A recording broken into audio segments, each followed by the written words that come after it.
En conclusion, le répertoire de Baba Sissoko et Koni Koumare propose Maliko Diarra. La joie jusqu'à présent contenue va maintenant éclater avec force.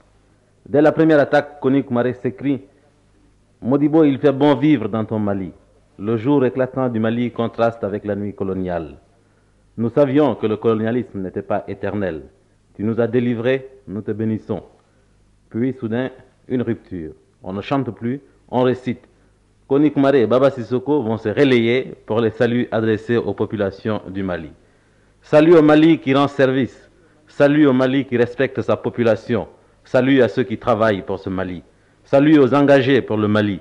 L'indépendance suppose de nombreuses vertus. C'est pour ceux qui incarnent ces vertus que nous chantons.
Masate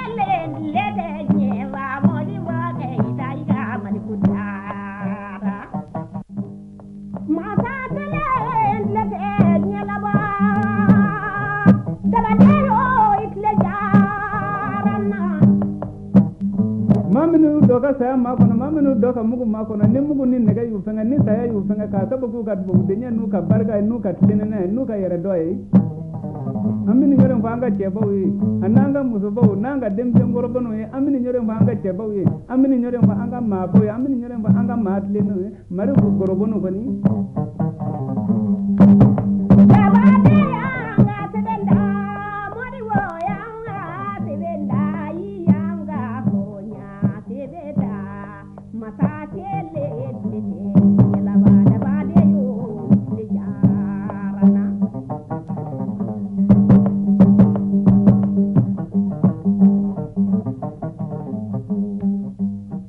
Quand on a fini d'écouter Baba Sissoko et Kony Coumaré, on a envie d'applaudir, de crier bravo. Mais malheureusement, c'est déjà trop tard. Les artistes sont partis. Ils nous ont prouvé qu'eux aussi sont de vrais militants. Et ce n'est pas à eux seulement que nous allons rendre hommage ce soir, c'est à tous ceux qui se sont reconnus à travers leurs chansons. Serge Ami, au revoir et à la semaine prochaine.